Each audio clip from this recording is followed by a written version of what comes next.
Hey, happy Friday, everyone. All the good SBA citizens that are out there. Your favorite show of the week, your favorite story, Fraud Friday from Coleman Report. And today we have a very interesting story. Today it's me and Delaney. Bob is off camping somewhere. Good for Bob. Everybody needs a little time to refresh. And Delaney's here with me, and Anna's at the controls. So let's get started. Delaney, tell us a little bit about Mr. Stephen Gerba. Well, we have an interesting story here. Earlier this month, he was charged with 5 counts in total, 2 of which were wire fraud, 1 was making a false statement to a financial institution, and 2 counts of aggravated identity theft.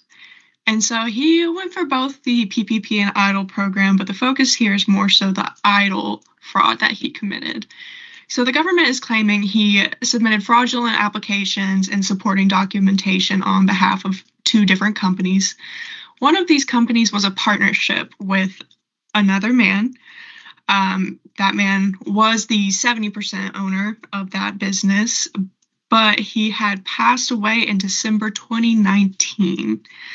Despite that, his business partner, Mr. Gerba here, went ahead and used his identity on the EIDL applications, listing his name, his signature. He included his driver's license. He forged his signature several times on the authorization, notes, etc. And then it was also stated that during communications with the SBA, he continued to impersonate his deceased business partner on the phone. This is kind of an interesting story, guys, because you have somebody, and of course, in PPP, there were many instances of individuals throughout the country who would find somebody who was deceased and grab their social security number, their address, their identifying information, and submit for a PPP loan.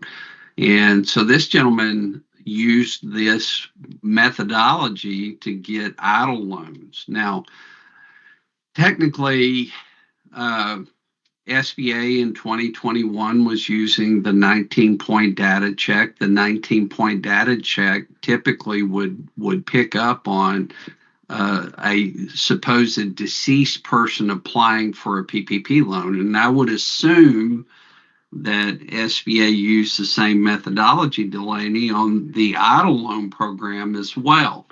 But it takes a little time for different information to process through federal government systems and different reporting systems. And if the deceased person had passed away recently, it probably would not have been picked up by SBA on an EIDL loan or a PPP loan. And Delaney, when did this person pass away? So it was very shortly before all of these programs had started. It was in December 2019, so just, about 4 or 5 months?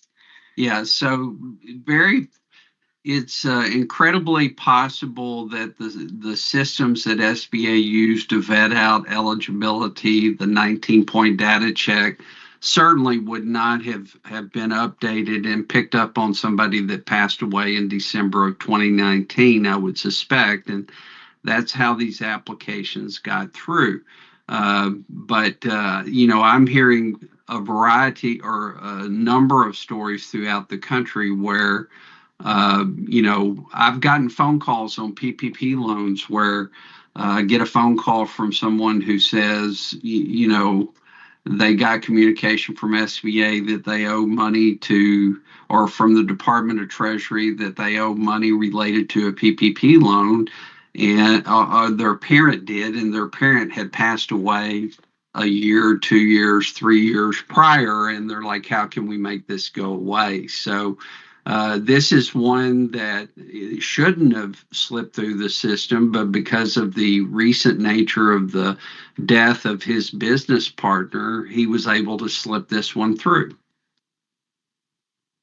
Well, so the focus was EIDL, but he did get a PPP loan as well. And in this instance, he did not use his partner's identity. He did use his own. As far as I could see, it didn't seem like he necessarily made false statements regarding the number of employees or payroll. From what I was reading in the indictment, it seems like the false statement he made was how he intended to use the money. And the government saying he used it on himself, his family, spent it on unrelated business expenses that weren't eligible, and other expenses in general. Well, and I think this is an interesting part of many of these fraud stories, Delaney. We have stories on PPP fraud where the person fabricated a Schedule C or fabricated a payroll report. We have situations where they stole identity information from someone else and used it to get a PPP loan. But one of the most common themes that we see in a lot of these fraud stories is how they use the money. So I wonder how this would have turned out if he actually had used his PPP loan on payroll and covered expenses as was required by the PPP loan program. The other thing, the application for the PPP loan, there's borrower certifications. So lenders and the SBA relied significantly on borrower certifications.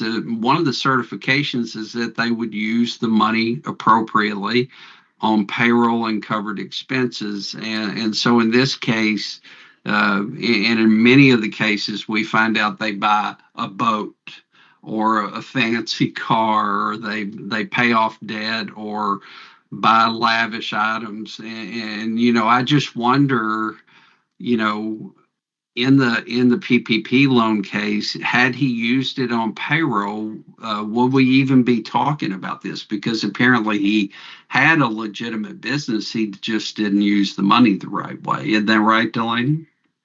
That's correct. I would say possibly not. I'm not sure if he would, because, typically in these cases, as in these indictments and the press releases the government will release, they typically will state if there was a particularly, egregious item, luxury vehicles, watches, houses, etc. And they didn't list anything specific here. So I wonder if it was just general living expenses, or I don't know. Oh, Delaney, we certainly miss having Bob here today, because Bob immediately would want to know what kind of car that they bought, or what type of watches they bought, or what they spent the money on. So they didn't release any of that information. Basically, they just said he didn't spend it on payroll or covered expenses as was required by the PPP loan program. And this PPP loan might not even have come to the surface, I would suspect, had he not used the deceased partner's information. And the really condemning thing is when he pretended to be the deceased partner in communication with SBA. So again, there are many cases of this in PPP loans throughout the country.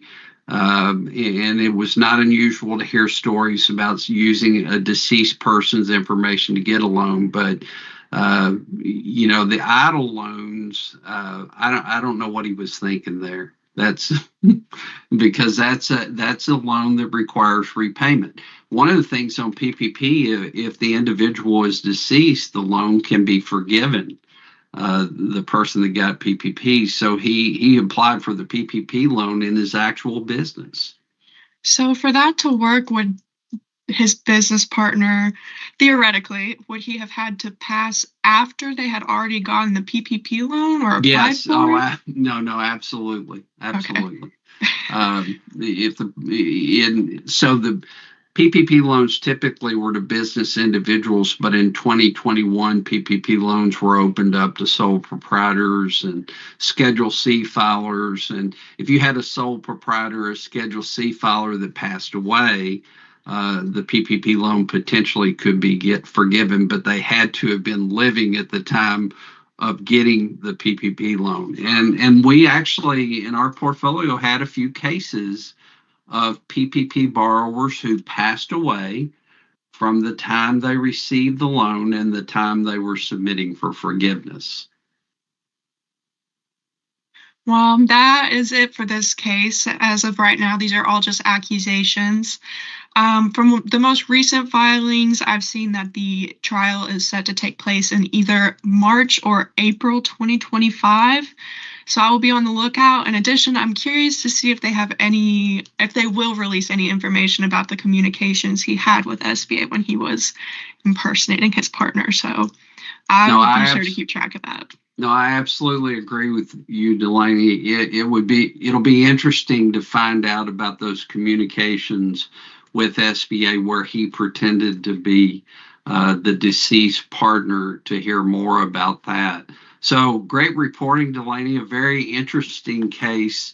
Guys, we'll continue to have Fraud Friday. I would like to tell you that PPP and EIDL's going away sometime soon, but the reality is EIDL and PPP will be around for years to come, and we'll hear stories like this for years to come.